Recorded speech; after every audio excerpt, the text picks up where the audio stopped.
Oke,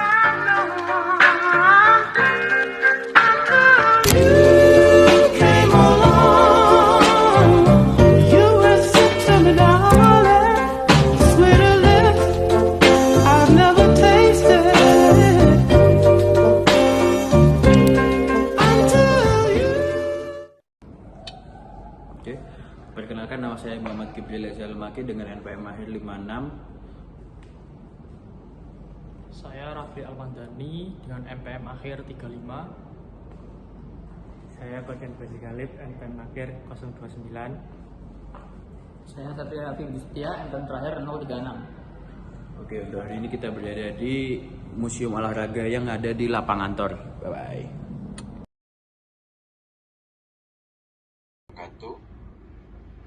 Yang pertama, gambaran umum. Museum Olahraga Surabaya merupakan fasilitas publik yang didedikasikan untuk mengarsipkan sejarah prestasi olahraga kota Surabaya dan nasional. Sebagai museum tematik, objek studi ini menuntut interaksi visual dan spasial yang dinamis. Untuk target dan karakteristik pengunjung, survei dilakukan pada hari Jumat pada pukul 2:30 sampai 2:30 pada jam low traffic. Berdasarkan pengamatan langsung, pengunjung terbagi menjadi kelompok komunitas. Dewasa sekitar 20-40 tahun, teridentifikasi kelompok ibu-ibu dan pria dewasa yang memanfaatkan area museum untuk aktivitas fisik seperti latihan koreografi ataupun latihan senam. Lalu selanjutnya ada kelompok keluarga, datang pada sore hari sekitar pukul 2:30 dengan membawa anak-anak. Kepadatan densitas pengunjung tergolong rendah, sehingga ruang gerak sangat leluasa. Lalu selanjutnya analisis dimensi display, vitrin dan showcase. Berdasarkan pengukuran langsung di lapangan ditemukan variasi ketinggian display sebagai berikut. Ketinggian vitrin rendah 110 dan 120 cm. Data lapangan, terdapat showcase dengan ketinggian kaca 110 dan 120 cm. Untuk analisis ergonominya, sangat ergonomis bagi pengunjung anak-anak. Target utama museum ini yang memiliki rata-rata tinggi mata berdiri 100-120 cm, sekitar SD sampai SMP. Ketinggian ini juga memenuhi prinsip universal design karena berada dalam jangkauan pandang nyaman pengguna kursi roda. Rata-rata eye level duduk 110-125 cm. Ada juga catatannya bagi pengunjung dewasa dengan tinggi 160-170, ketinggian ini memaksa sedikit leher untuk menunduk sebesar 20 derajat, namun masih dalam batas toleransi kenyamanan untuk durasi singkat. Untuk selanjutnya, ketinggian display medali dengan tinggi 160 cm. Data lapangan, koleksi medali diletakkan pada ketinggian eye level 160 cm. Analisis ergonominya, ketinggian mengacu pada standar antropometri laki-laki dewasa persentil 50, sehingga sangat nyaman bagi pengunjung dewasa tanpa perlu menunduk atau mendongak. Masalahnya, bagi pengunjung anak-anak dengan tinggi 140 cm, kurang dari 140 cm dan menggunakan kursi roda, koleksi ini berada di luar jangkauan pandangan optimal.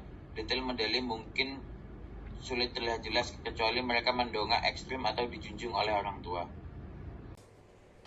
Oke, lalu untuk pola perilaku. Pengunjung cenderung berkelompok. Pada beberapa koleksi terdapat batasan maksimal pengunjung, seperti maksimal 4 orang, 2 orang, adanya juga 1 orang, agar tidak ada yang menghambat pengunjung lain.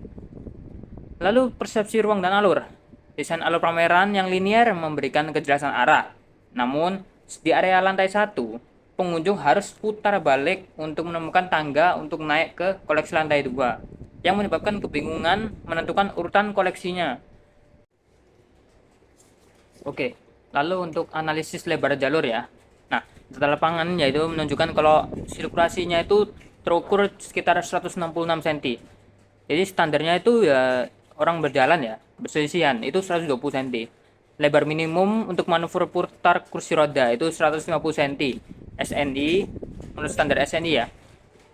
Lalu evaluasi, dengan lebar 166 cm, sirkulasi museum tergolong sangat baik. Ukuran ini mengakomodasi aksesibilitas difabel.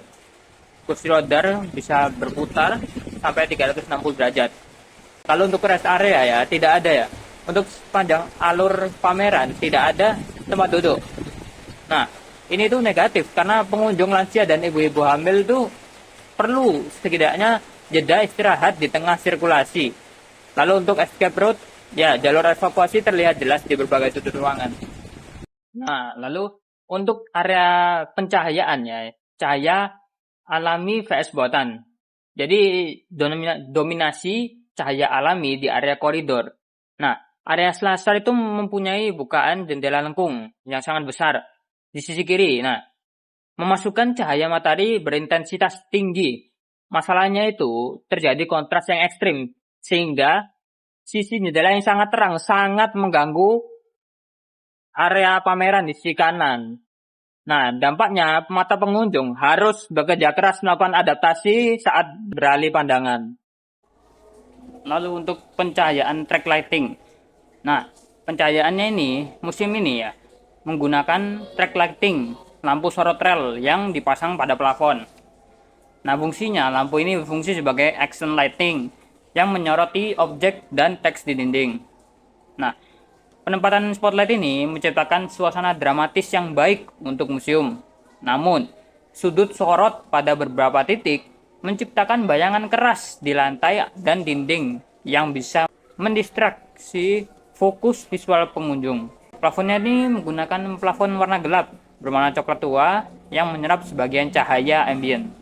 Efeknya, ruangan terasa lebih fokus ke bawah, namun batas ketinggian ruang jadi samar. Ini baik untuk estetika, namun butuh intensitas lampu sorot yang lebih tinggi agar benda pameran terlihat jelas. Analisis elemen interior lainnya. Yang pertama, material lantai. Jenis material teraso core setempat dengan finishing polish. Yang kedua, analisis tekstur, yaitu estetika memberikan kesan vintage dan kokoh yang menyatu dengan bangunan bersejarah. Isu keamanan, permukaan poles cenderung memiliki koefisien gesek yang rendah, terutama jika pengunjung menggunakan sepatu dengan sol licin atau kaos kaki. Resikonya yaitu berpotensi licin bagi anak-anak yang berlarian atau lansia, apalagi jika ada tumpahan air dari area luar karena museum semi terbuka dekat lapangan. Lalu yang kedua, material tangga, desain railing atau pegangan. Materialnya plat besi perforate berlubang dengan cat coklat tua. Masalah ergonomi, grip, bentuk handrail, pegangan tangan terlihat persegi kotak dan menyatu dengan plat dinding.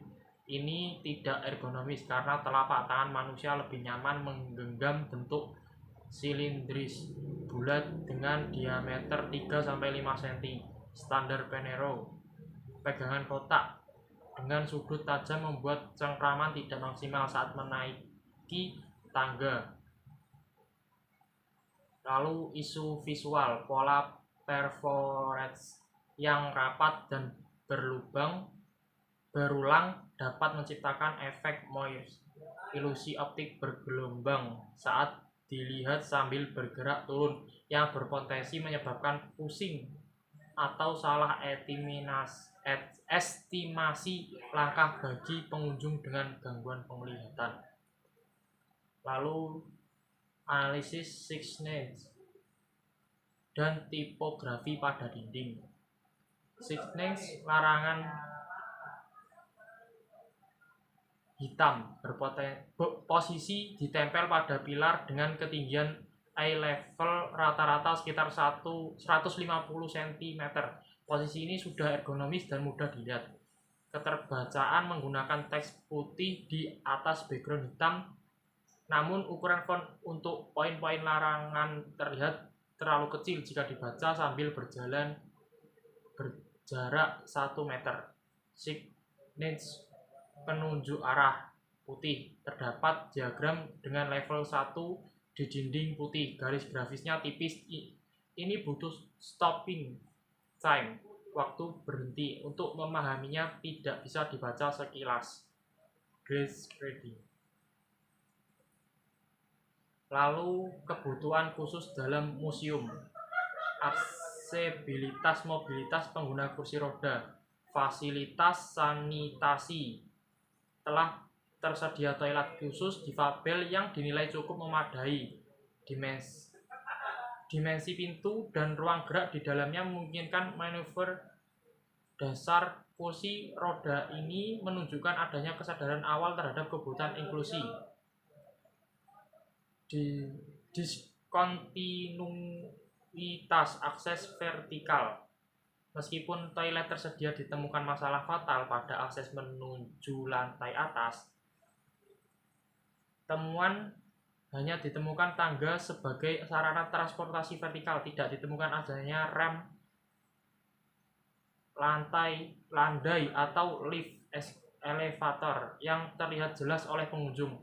Analisis hal ini menciptakan diskontinuitas jalur sirkulasi. Pengguna kursi roda hanya bisa mengakses lantai dasar tapi terisolasi dari konten pameran di lantai atas. Secara ekonomi, makro ini melanggar prinsip equitable use. Keberadaan toilet difabel menjadi kurang fungsional jika akses ke area pameran utama sendiri terhambat. Lalu aksesibilitas visual tunanetra, absennya informasi taktil. Temuan tidak ditemukan label informasi dalam huruf Braille pada vitrin maupun signage ruang. Analisis museum sepenuhnya mengandalkan persepsi visual pengunjung dengan gangguan penglihatan. Tidak memiliki akses mandiri terhadap informasi sejarah, tidak adanya building block di lantai juga menyulitkan navigasi mandiri. Manajemen kelelahan. Ketersediaan tempat duduk. Temuan tidak ditemukan fasilitas tempat duduk di sepanjang alur pameran maupun di area transisi koridor. Analisis ekonomi mengingat luasan museum yang cukup besar dengan alur linear, ketiadaan tempat istirahat berpotensi menyebabkan kelelahan fisik, terutama pada otak kaki, punggung bawah. Hal ini sangat merugikan kelompok pengunjung rentan seperti lansia, ibu hamil, atau pengunjung yang membawa balita yang membutuhkan jeda istirahat pendek setiap 15-20 menit berjalan. Di sini saya akan menjelaskan mengenai fenomena ergonomi masa kini. Yang pertama yaitu desain responsif terhadap tren. Desain museum menunjukkan pendekatan ergonomi masa kini melalui bentuk ruang yang bersifat timeless.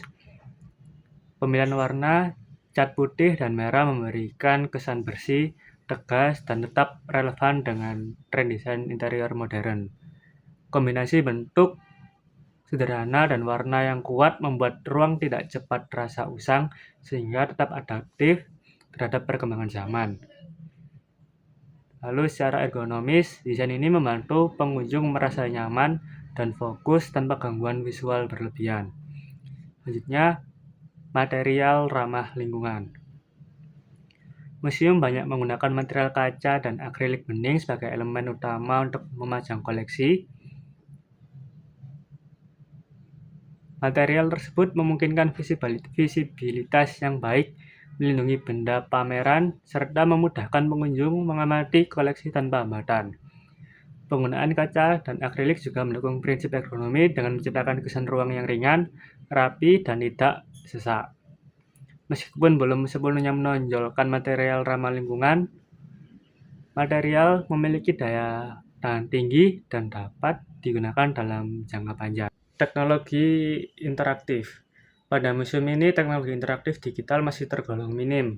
Media informasi yang digunakan sebagian besar berupa poster dan panel cetak sebagai sarana penjelasan koleksi.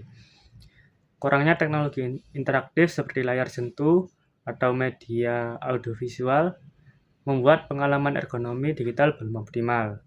Namun, penyajian informasi yang sederhana tetap membantu pengunjung memahami konten meskipun belum mendukung interaksi aktif secara maksimal. Selanjutnya, lingkungan ruang yang mendukung fokus dan eksplorasi. Pada lantai pertama, lingkungan ruang masih kurang mendukung. terutama karena alur sirkulasi yang terganggu oleh keberadaan tangga. Keberadaan tangga di area pamer dapat mengalihkan perhatian pengunjung dan membuat bingung antara harus lanjut atau naik tangga. Sebaliknya, pada lantai kedua, desain ruang sudah lebih mendukung, sehingga dapat membuat fokus dan eksplorasi. Pembagian ruang yang jelas serta alur sirkulasi teratur memungkinkan pengunjung dapat menjelajahi museum secara nyaman dan sistematis pada lantai kedua. Selanjutnya, kesimpulan. Berdasarkan hasil analisis ergonomi interior Museum Olahraga Surabaya, dapat disimpulkan bahwa secara umum museum ini telah menerapkan prinsip ergonomi yang cukup baik, khususnya dalam aspek sirkulasi ruang, dimensi jalur, serta kenyamanan visual pada beberapa area pamer. Lebar jalur sirkulasi yang memadai memungkinkan pergerakan pengunjung secara leluasa, termasuk untuk aktivitas kelompok dan pengguna kursi roda. Selain itu, variasi ketinggian display menunjukkan upaya penyesuaian terhadap karakteristik pengunjung yang beragam, terutama anak-anak dan orang dewasa. Secara keseluruhan, Museum Olahraga Surabaya memiliki potensi sebagai ruang edukatif dan rekreatif yang nyaman, dengan peningkatan pada aspek aksesibilitas universal, manajemen kelelahan pengunjung, pencahayaan, serta elemen keselamatan. Museum ini dapat menjadi lingkungan pameran yang lebih ergonomis, inklusif, dan ramah bagi semua lapisan masyarakat. Sekian presentasi dari kelompok kami. Terima kasih atas perhatiannya. Wassalamualaikum warahmatullahi wabarakatuh.